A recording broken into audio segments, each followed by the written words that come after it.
Tourne à l'image. Ça tourne. Au son.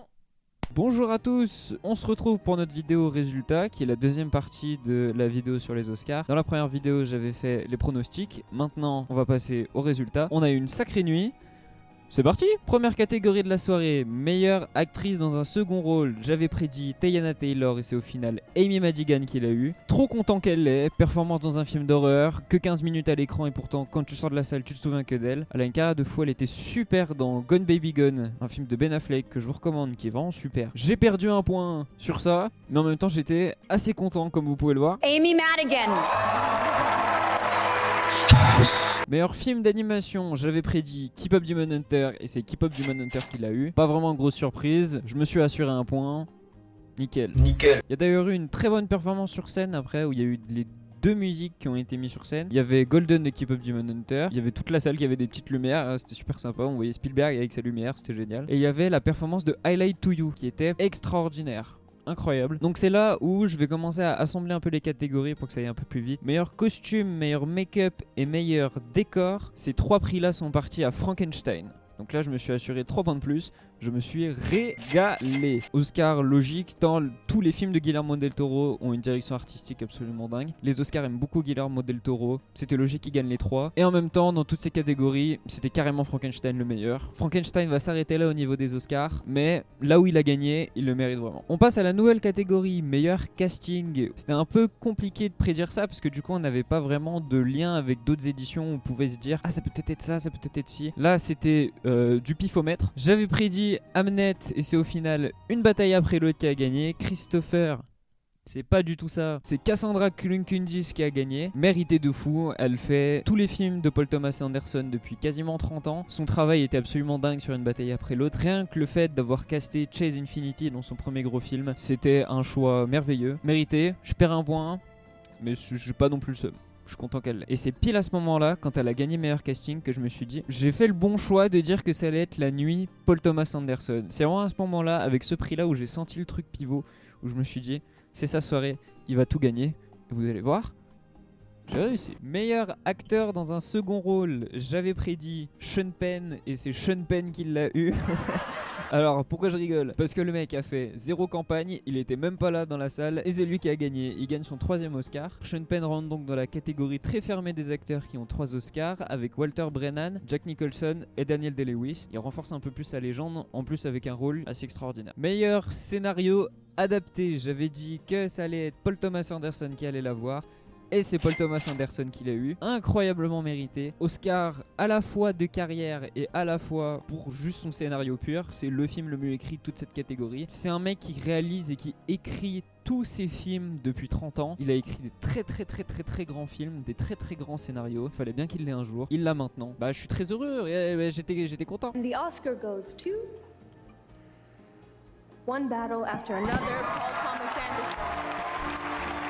Meilleur scénario original, j'avais dit que ça allait être Ryan Coogler qui allait gagner pour Sinners. Et c'est effectivement Ryan Coogler qui l'a gagné pour Sinners. C'est un film qui est rempli de sincérité et de vrai bonheur. Tu le voyais d'ailleurs quand ils ont commencé à gagner les prix. Ils étaient tous dans la même rangée en train tous de crier, d'applaudir, d'exploser. C'est trop cool de voir une vraie famille dans un film hollywoodien avec autant de budget. Et puis de toute façon, il l'a mérité depuis qu'il a fait Fruitvale Station, qui était un sacré film, je vous recommande, c'est un film méconnu de Ryan Coogler, c'est son tout premier, c'est absolument dingue. Meilleur effet visuel, on va pas passer plus de temps, sans surprise, j'avais dit que ça allait être Avatar, c'est Avatar qui a gagné, y a pas de débat, c'est les plus grands effets spéciaux de toute l'histoire du cinéma, et il ne pourra être détrôné que par Avatar 4, voilà, c'est James Cameron, il est tout seul dans sa catégorie, il est tout seul dans son monde. Meilleur documentaire, j'avais prédit que ça allait être The Perfect Neighbor qui allait le gagner, et au final, surprise, c'est Mr. Nobody Against Putin. Surprenant, j'étais pas prêt, je pensais vraiment pas le voir gagner. Très content que ce soit ce documentaire qui gagne. Le mec a pu monter sur scène et faire un super discours, mais j'aurais quand même préféré que ce soit Perfect Neighbor qui gagne, juste par son simple parti pris de faire un documentaire entier avec la caméra des policiers. Meilleure musique, j'avais prédit que ça allait être Ludwig Göransson qui allait gagner, et c'est effectivement Ludwig Göransson qui a gagné. C'est un film qui respire musique, qui parle musique, qui vit musique. Tout le film est construit autour de la musique. C'est normal. Meilleur son. Là où je j'aurais aimé que ce soit Sirat, mais c'est sûr que ça allait pas être lui. C'est F1 qui a gagné, comme ce que j'avais prédit. C'est un film qui est absolument dingue en termes de son, surtout qu'ils ont dû recréer pas mal des sons de moteur en fait. Les acteurs principaux ne conduisent pas des F1, c'est beaucoup trop cher et beaucoup trop dangereux, ils conduisaient des F2, sauf que c'est pas exactement le même moteur. Aussi sur le personnage de Brad Pitt, c'est censé être la même voiture vu que c'est la même écurie, mais le personnage de Brad Pitt a un son de moteur différent par rapport à celui de Sonny Hayes. C'est un vrai prix de technicien. C'est génial. Meilleur montage, j'avais prédit une bataille après l'autre et c'est effectivement une bataille après l'autre qui a gagné. Un Oscar assez logique parce que entre le changement de rythme qui s'opère dans le film avance pas à la même vitesse. C'est un sacré défi de réussir ça et que ce soit aussi digeste. Un film de 2h40 où t'as l'impression que ça dure 1h30, c'est absolument dingue. Alors c'est pas que le montage qui produit cet effet, c'est aussi le scénario, les acteurs, c'est un peu un ensemble mais le montage a quand même une grosse partie là-dedans. Surtout pour sa poursuite de fin qui est un bijou de réalisation et de montage absolument fou. Tellement mérité. Meilleure photographie, j'avais prédit que ça allait être Sinners avec Autumn Durald Akapo et c'est effectivement elle qui a gagné. Elle rentre dans l'histoire comme étant la première et seule femme pour l'instant à avoir gagné cet Oscar là. Amplement mérité, c'est la plus grande qualité de Sinners. J'ai le Blu-ray 4K d'ailleurs qui est vraiment super. Il y a plein de bonus et tout, non vraiment c'est nickel. Meilleur film international, j'aurais voulu que ce soit La Voix d'In Rajab qui gagne, mais comme je l'avais prédit, c'est Valeurs Sentimentales qui l'a gagné. Je suis trop content que ce soit un film comme Valeurs Sentimentales qui gagne. C'est un film qui vraiment mérite. Joachim Trier est monté sur scène avec un Oscar. Rien que cette image-là, c'est absolument génial. Mais il y avait La Voix d'In Rajab en face. Je trouvais que c'était quand même un peu plus la priorité de récompenser un film comme ça. Meilleure chanson, comme attendu, c'est Golden de Keep Up Demon Hunter qui a gagné. J'aurais voulu que ce soit Allied to You qui gagne. Surtout avec la performance sur scène qui était absolument dingue. Meilleur réalisateur. Alors là j'ai le sourire parce que c'est enfin Paul Thomas Anderson qui gagne un Oscar. Et surtout il a eu un espèce de... Alors je vais me concentrer sur ça parce qu'il a gagné un autre Oscar après. C'est assez rare que des auteurs comme ça qui ont souvent été boudés ont une soirée aux Oscars qui leur est dédiée. Il a enfin eu une reconnaissance sur la plus grande scène de cinéma mondial. Je suis content d'avoir pu assister ça en direct. Enfin le couronnement de Paul Thomas Anderson qui fait des grands films depuis 30 ans, qui fait des chefs-d'œuvre depuis 30 ans. Rien que de le voir avec son Oscar de meilleur réalisateur, je vous cache pas que ça m'a fait une certaine émotion. J'étais très touché de le voir avec ça. Et si vous ne connaissez pas Paul Thomas Anderson, regardez tous ses films. Et je vous conseille vraiment de commencer avec Une bataille après l'autre parce que c'est vraiment son film le plus accessible. C'est le film qui permet vraiment de rentrer dans son style et d'après aller sur des films comme Magnolia qui est un des plus grands chefs-d'œuvre de toute l'histoire du cinéma. D'après aller peut-être sur du Boogie Nights. Alors ça, je vous conseille pas de le regarder avec vos darons. Vraiment pas, vous allez passer un sale moment. Et je vous conseille évidemment de regarder There Will Be Blood, rien que pour la performance de Daniel Day-Lewis, qui est une des plus grandes performances de tous les temps, qui est peut-être la plus grande performance de tous les temps, mais bon ça c'est à discuter. Je vous conseille toute sa filmographie, ce mec est un génie absolu. Meilleur acteur, c'est là où mon pari n'a pas marché. Youhou!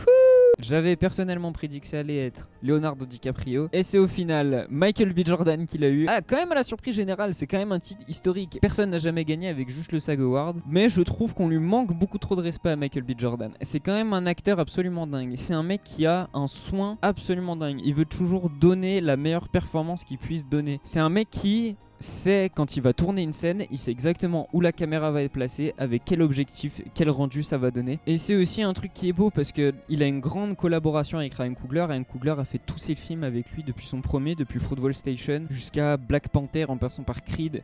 Il a fait tous ses films avec lui. De les voir tous les deux gagner en même temps dans la même soirée un Oscar, c'est absolument dingue. Et puis c'est surtout la culmination de tout le phénomène Sinners qu'on a eu. Ça tournait, quoi qu'on en dise, autour de Michael B. Jordan qui était la plus grosse tête sur l'affiche. Timothée Chalamet l'a pas eu, mais je vous rassure, il a Dune 3 qui est en préparation. Je pense que ça va être costaud. Et DiCaprio est en train de tourner le prochain Scorsese. Et comme tous les films de Scorsese, ça va être un chef-d'œuvre. J'ai même pas besoin de le regarder, ça va être un chef-d'œuvre. Meilleure actrice sans surprise, c'est Jessie Buckley dans Hamnet qui l'a eu. Ça fait un point gratos, ça me régale. Actrice absolument dingue, performance absolument folle. C'est malheureusement le seul Oscar qu'a Hamnet dans toute cette soirée. Après, Hamnet est récompensé pour sa plus grande qualité qu'est Jessie Buckley. Hâte de voir ce qu'elle va faire après avec la suite de sa carrière. Je la trouve très touchante dans les interviews. Je vous invite à la regarder. Elle est très naturelle, elle est très vraie. Vraiment, c'était très beau. Très content. Meilleur film, j'avais prédit Une bataille après l'autre et c'est évidemment Une bataille après l'autre qui a gagné. D'ailleurs, c'est un nouveau record pour DiCaprio, c'est vrai qu'il en a pas assez. C'est avec Dustin Hoffman, le seul acteur dans toute l'histoire du cinéma à avoir 3 films qui gagnent meilleur film, dont lui joue le rôle principal. Film absolument extraordinaire, film incroyablement important. La culmination de 30 ans de cinéma américain de Paul Thomas Anderson. Voilà, je me retrouve avec un score de 17 sur 21. Wouh.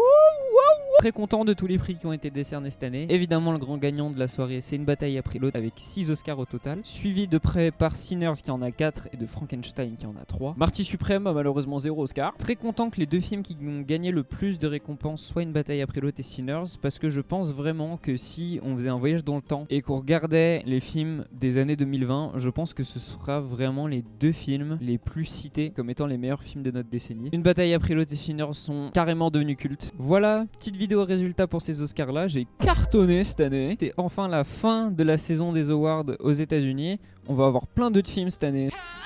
Ça va vraiment être blindax au max. Et puis moi je vous retrouverai avant la fin du mois. Je vais pas vous donner de date parce que la dernière fois que j'ai dit ouais je vais faire cette vidéo, au final je l'ai pas faite. Rendez-vous à la fin du mois pour le Ciné Chill 3 autour de Collatéral. On va se régaler les potes, ça va être génial. Ciao ciao.